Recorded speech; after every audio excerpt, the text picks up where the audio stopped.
Hi, this is Charles from our course, and today we're going to be doing an overview of punctuation.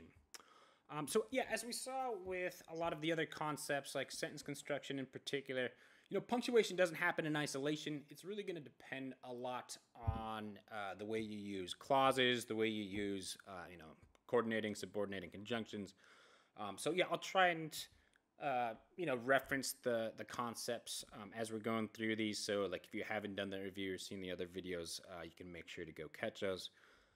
For the most part, these should be pretty simple. I'd say that the difficulty is there's some overlapping uses. In some cases you can use a semicolon or a colon or, commas and certain conjunctions.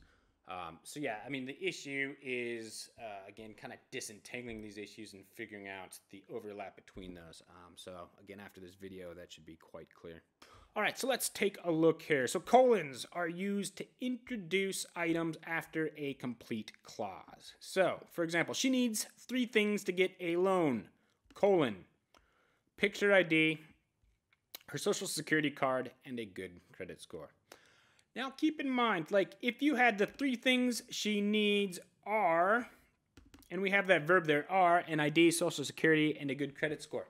You do not need the colon in that case. Other common examples would be like such as, or like including, or for example, right? The colon basically takes the place of, the verb in that case, or the participle phrase. Don't intermix the colon with those other options. Okay. The second use of the colon, to emphasize or define the object after a complete clause. And once again, notice it needs to be a complete clause. Like you can see, back to number 1. She needs 3 things to get a loan. That's a full independent clause, and then we just explain what those are. Now, instead of 3 things, right, we could just have a single object. So like I had one thing on my mind. That is an independent clause. Well, what is that one thing? Colon, revenge. So instead of the 3 things, just that single object. The other option is between 2 independent clauses when the second basically restates, defines, or illustrates the reason of that first clause. So I need to leave right away. Independent clause. My flight departs in 45 minutes. Independent clause. Now you can see the fact that my flight departs in 45 minutes explains why you need to leave right away. And so in that case, we can use the colon to connect those independent clauses. Okay, the semicolon. The main use of the semicolon is to connect 2 closely related independent clauses instead of using a comma and a conjunction like and, but, yet, or different, basically any coordinating conjunctions, the fanboys for, and, nor, but, or, yet, or so. If you need a review on those, again, please check out the conjunction and transition video, which will be linked in the description. So in this case, I need to go into the office for a bit. Independent clause. I'll try and be home by 5 p.m. So instead of using a period or a comma in a coordinating conjunction, we just use that semicolon there. Okay. Now, the next use. So connecting 2 independent clauses with a transition or a conjunctive adverb. This can be a bit confusing because some of these conjunctive adverbs seem like the coordinating conjunctions. And again, those coordinating conjunctions for, and, nor, but, or, yet, or so. However, in but, for example, seem quite similar. But the punctuation is different. So, I wanted to go home early. Semicolon, however, comma, I needed to stay and finish work. We have 2 independent clauses here. I needed to stay and finish work, and I wanted to go home early. Now, if you used a comma, it would be comma, but I needed to stay and finish work. In this case, though, it's the conjunctive adverb. However, comma, I needed to stay and finish work. So in that case, the comma comes after the conjunctive adverb. You could also, in this case, use a period. And again, a period and a semicolon are essentially the same thing. The semicolon, though, is typically reserved for cases where the 2 clauses are very closely related. The third use, which doesn't really pop up that much, is complex lists. So like in this case, I have Spokane, Washington, Bismarck, North Dakota, and St. Paul, Minnesota. Now in that case, so we need the commas to separate the city and the state. It would be then very confusing if we then had other commas to connect all 3 of these items. So in that case, right, we use the semicolon when we have basically commas that are in the list of the 3 things. Okay, dashes are used to interject or add information in a sentence instead of using parentheses or a comma. So like the entire trip, dash, the drive included, dash was delightful. Notice I could take out the drive included, the sentence would still make sense. The entire trip was delightful. So yeah, if you insert information into a sentence using dashes, or in some cases commas or parentheses, you should be able to take that information out and the sentence would still make sense. The second use of the dash is to basically emphasize or define the object of an independent clause, but in a less formal way. So like, as I rounded the corner, I saw a suspicious man, dash the same one who had been following me, right? This is, emphasizing or defining something about this man. Okay. Now, for commas, we use commas before a coordinating conjunction, and again, at the risk of boring you, for, and, nor, but, or, yet, or so, the fanboys, to connect two independent clauses. So, I am tired, comma, so I went to bed, right? We could have a period here. We could have a semicolon there. In this case, we have the comma coordinating conjunction. Okay. Now, the second use of the comma is after a subordinate or a dependent clause that starts the sentence, which we call an introductory clause, again, introducing. So, because I was tired, comma, I went to bed. Now, you would not need this for the subordinate clause if it was at the end. Like, I went to bed because I was tired, you would not need the comma there. It's only when it's an introductory clause. Once again, if you're confused about subordinate clauses, highly recommend the conjunction and transition video where we go over that in more depth. Another example, to Tom, comma, she was the only possible choice. Okay, number 3, to introduce, insert, or add modifying clauses or participle clauses. So like, thinking it was too late to go out, comma, Tom drove home. The independent clause here is Tom drove home, but we're introducing this idea, so we have the comma after that introductory clause, which in this case is a participle clause.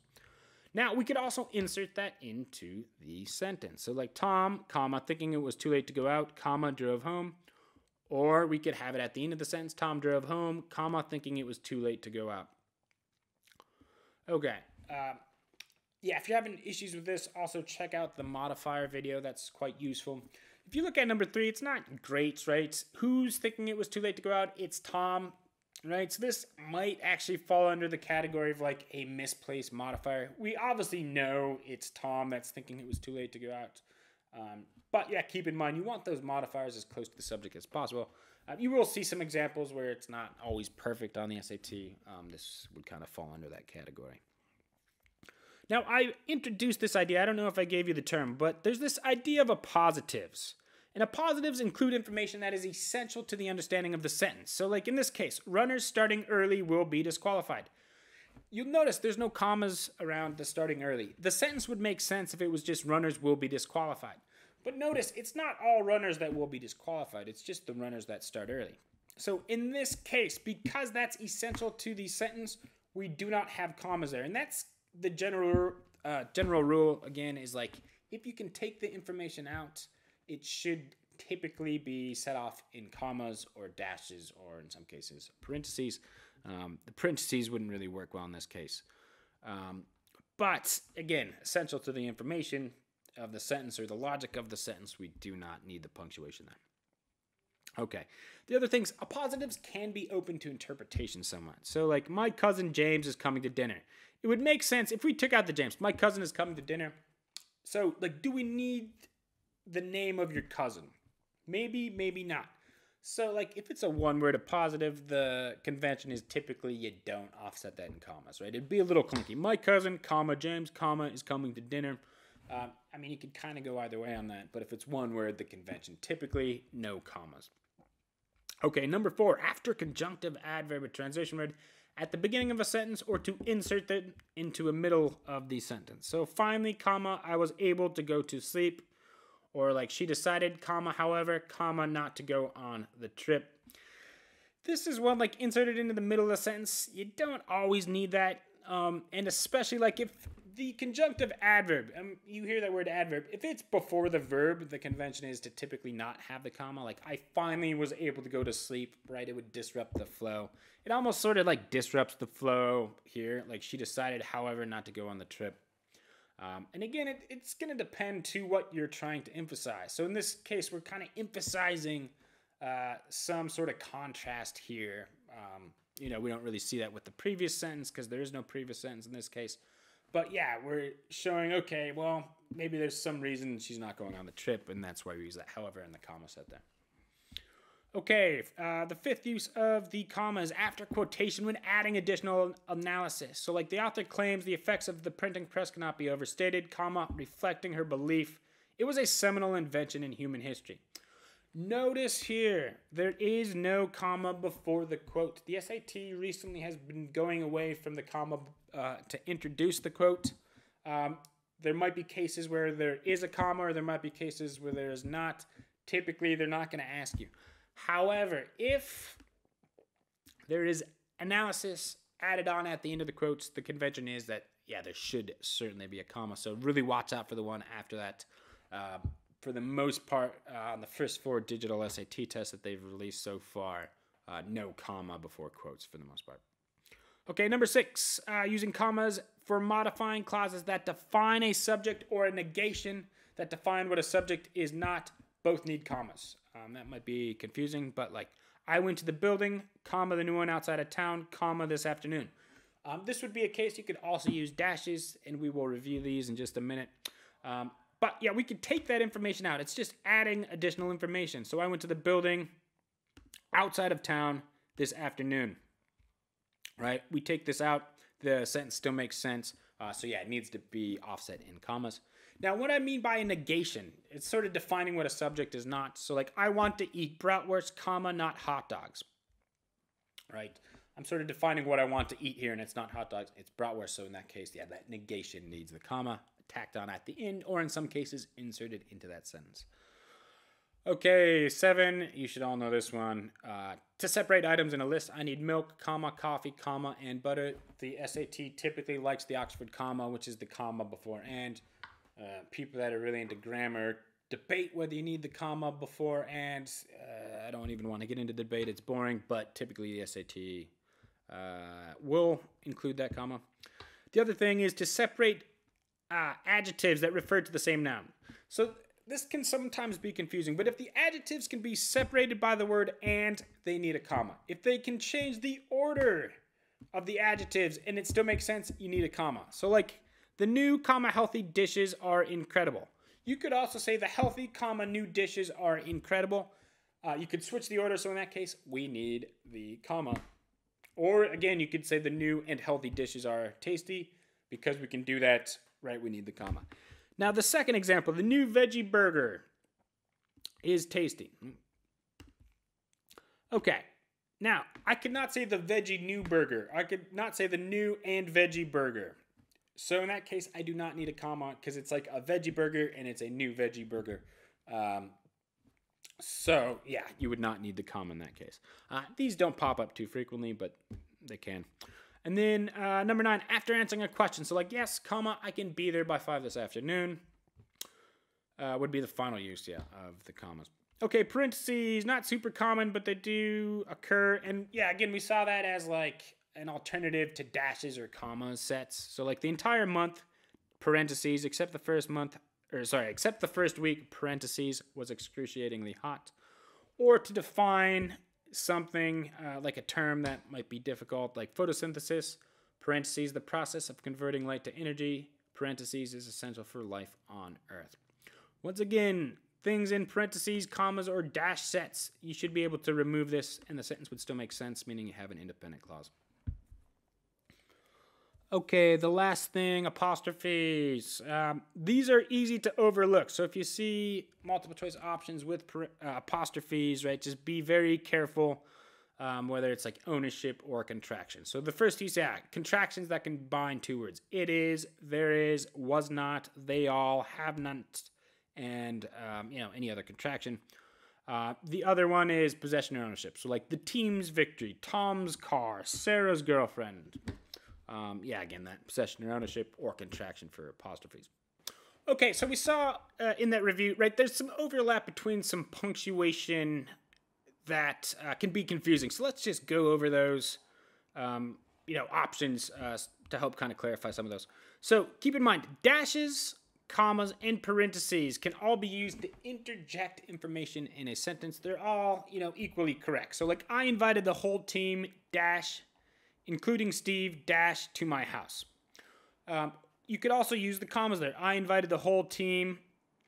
We use, again, that participle phrase, including, so we can use the commas there, including Steve, comma, to my house. Or, possibly also use the parentheses there. So like, I invited the whole team, parentheses, including Steve, to my house. Keep in mind, when you're inserting that information into the sentence, if you have, a comma set, a dash set, or a parenthesis set, typically you should be able to remove all of the information in the sets, and the sentence should still make sense, meaning you still have like an independent clause there. Okay. I would also just note parentheses are, I'd say, the least common option on the SAT. So, it's much more common. You'll see either the dashes or the commas, and especially the commas.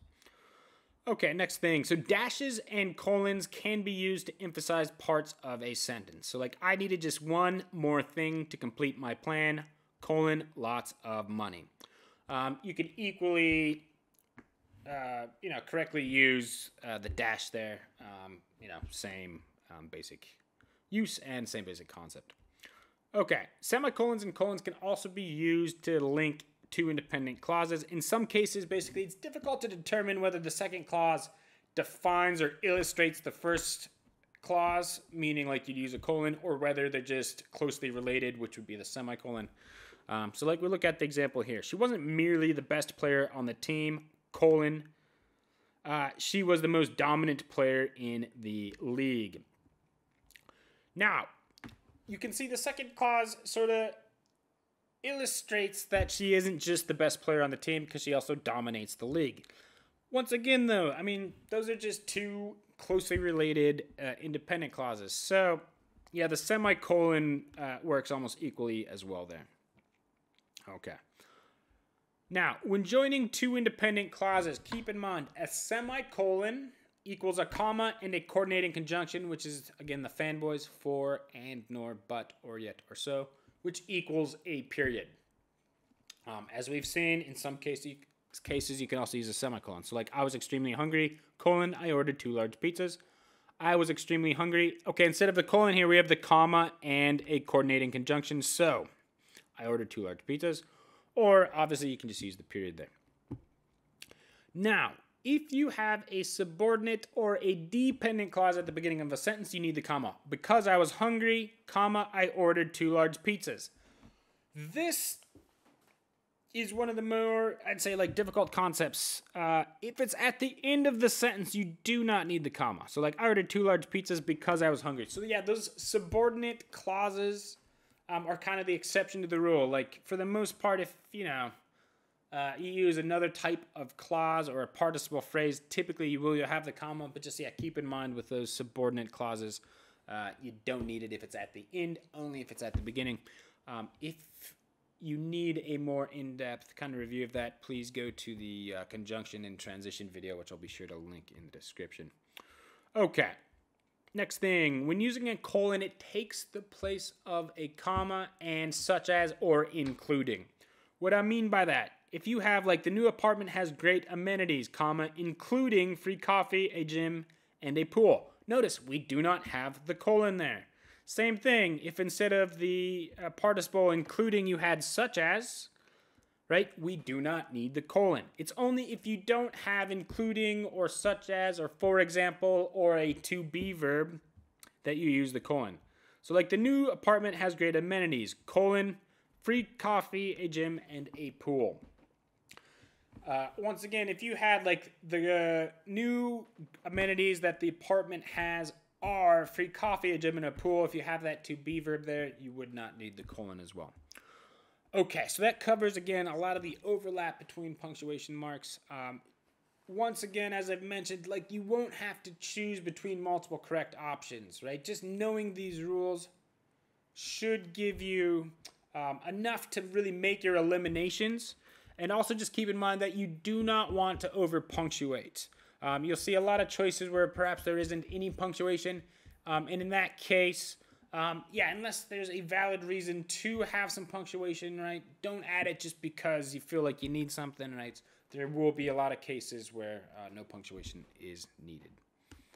All right, everybody, I hope you found that useful. On any given practice test, there's going to be, around 20 to 25 questions that involve punctuation in some way. There are, actual punctuation questions, which we'll cover in more depth on the next video. But there's also a lot of sentence construction questions that, will pull in punctuation options. So yeah, having, a good grasp of punctuation should really help you make your eliminations as you're doing, the process of elimination. I referenced the conjunction transition video quite frequently today. I also referenced the modifier videos. So yeah, if you haven't seen those, check those out. If you're struggling today, that should really help clarify a lot of these issues. I've talked a bit about the study process, kind of zoomed out a bit. Really, with each practice test, it's really important you take that test as a way to diagnose issues, right? Once you have, pinpointed, the problems that you're struggling on, it's important that, you review concepts, and really, build that, conceptual foundation. And once you have enough of those, right, you should really be able to integrate those concepts on future tests. And then you sort of rinse and repeat that process, with each test you do to really refine your skills and build them and hopefully realize the scoring increases that you are looking for. If you're having trouble with that, please go to alcoros.com. What you can do there is, as you take your College Board practice tests, you can input your answers. We give you that breakdown of each of these issues in isolation so you can really take the time to target each and every issue that you're struggling with. Then, again, you can sort of integrate these concepts and hopefully find the connections between them. And as, again, you take future practice tests, you can keep kind of going through this process. So again, really effective in terms of, realizing those increases that most students are looking for on their SATs. There's also some very cool features on there. We have an extensive college database of U.S. and foreign universities. If you're looking for certain majors or certain programs, you want to rank schools by SAT scores or TOEFL or IELTS scores, you can do that on there. So yeah, really useful for your college search process. There's also personality tests that might help you find, careers or majors that you're looking for. Yeah, just a lot of ways to help organize applications. So yeah, really cool. Encourage you to do that. If you want to support the channel, you can go to Amazon and purchase the Foundational Strategy for Digital SAT Reading and Writing. That's the book I'm taking all this content from. Again, it's not necessary. I'm covering, a lot of that book in these videos, kind of going chapter by chapter. But there is some additional practice, and again, it kind of has everything just in one place. So if you want to support the channel, that would be much appreciated. As always, if you felt like you learned something, please subscribe so you can catch the next video. If you have questions or need anything clarified, please let me know in the comments.